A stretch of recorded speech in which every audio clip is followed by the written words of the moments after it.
Good evening, visitors. Welcome to the Australian War Memorial's last post ceremony. My name is Greg Kimball, and joining us today from the Royal Australian Navy is Commodore Scott Lockie. We're honoured to acknowledge Mr. Kerry Stokes, Chairman of the Council of the Australian War Memorial, and Mrs. Christine Simpson Stokes, Wing Commander Sharon Bown, Council Member of the Australian War Memorial. We welcome the veterans who have served, those that are still serving, and the families that support them. We acknowledge the members of RSL and Services Clubs Association, RSL Victoria, RSL Queensland, who are watching the broadcast of this ceremony across Australia. During this evening's ceremony, wreaths will be laid at the base of the pool of reflection from students on behalf of the following schools: from Victoria, Surrey Hills Primary School, Catholic College Wodonga; from South Australia, Encounter Lutheran School, Victor Harbour; and from Tasmania, the Friends School. Please stand and join in singing the National Anthem.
Students, you may be seated.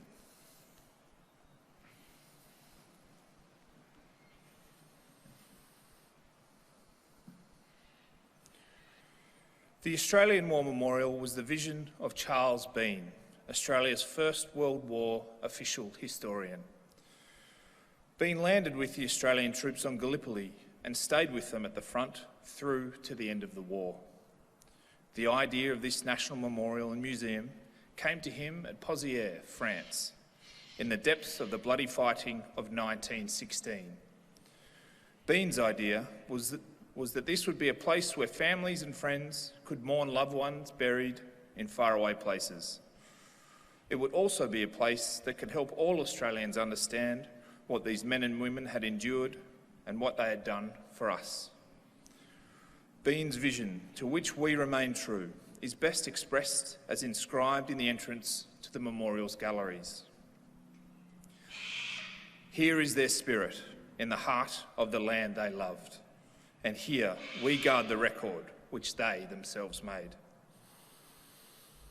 Tonight we will read the story behind just one of those on the Roll of Honour, which lists the names of more than 102,000 men and women who have given their lives for us in war and operations for more than a century. But first we present a lament, Flowers of the Forest. Wreaths or floral tributes will now be laid at the base of the pool of reflection.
Today we pay tribute to Flying Officer Alfred Ernest Roberts, who was killed in the service of the Royal Air Force on D-Day, the 6th of June 1944.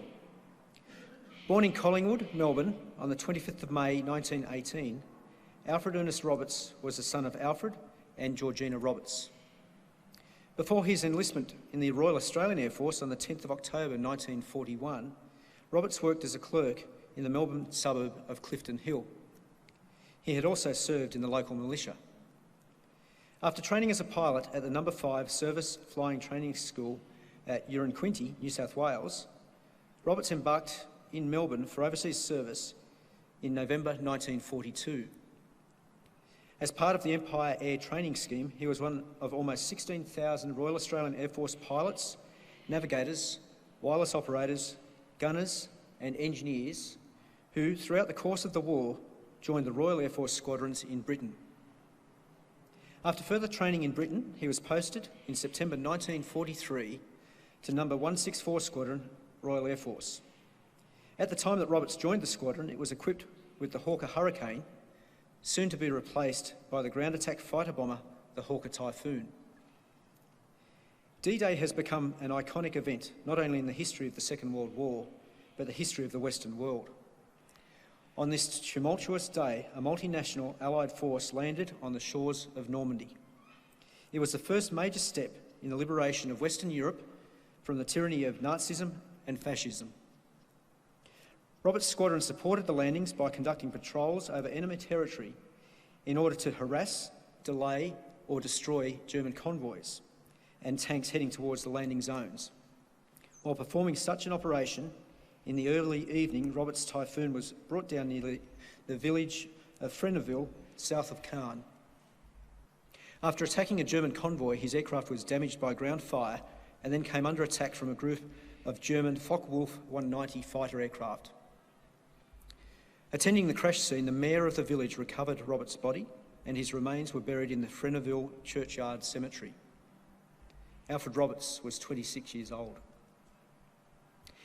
In a letter to Roberts' mother, the commander of No. 164 Squadron wrote that Roberts had been an inspiration to us and we shall feel his loss very much. Not only has his ability as a pilot been of inestimable value to the squadron, but his cheerful and buoyant nature has endeared him to everyone with whom he has come into contact.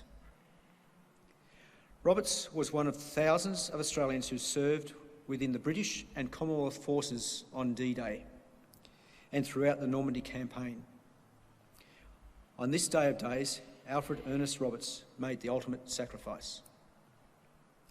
His name is listed on the Roll of Honour on my left, among some 40,000 Australians who died while serving in the Second World War. This is but one of many stories of service and sacrifice told here at the Australian War Memorial. We now remember Flying Officer Alfred Ernest Roberts, who gave his life for us, for our freedoms, and in the hope of a better world.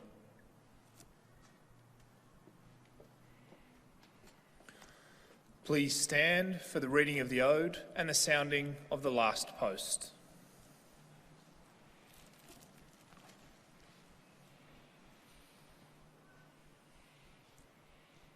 They shall grow not old as we who are left grow old. Age shall not weary them, nor the years condemn. At the going down of the sun and in the morning, we will remember them.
lest we forget.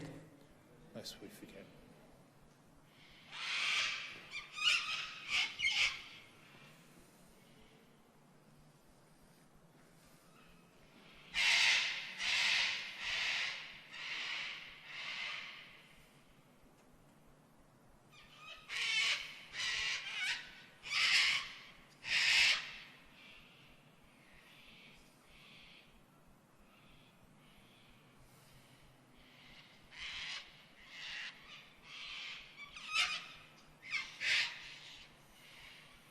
We leave you this evening with the words of the memorial's founder, Charles Bean.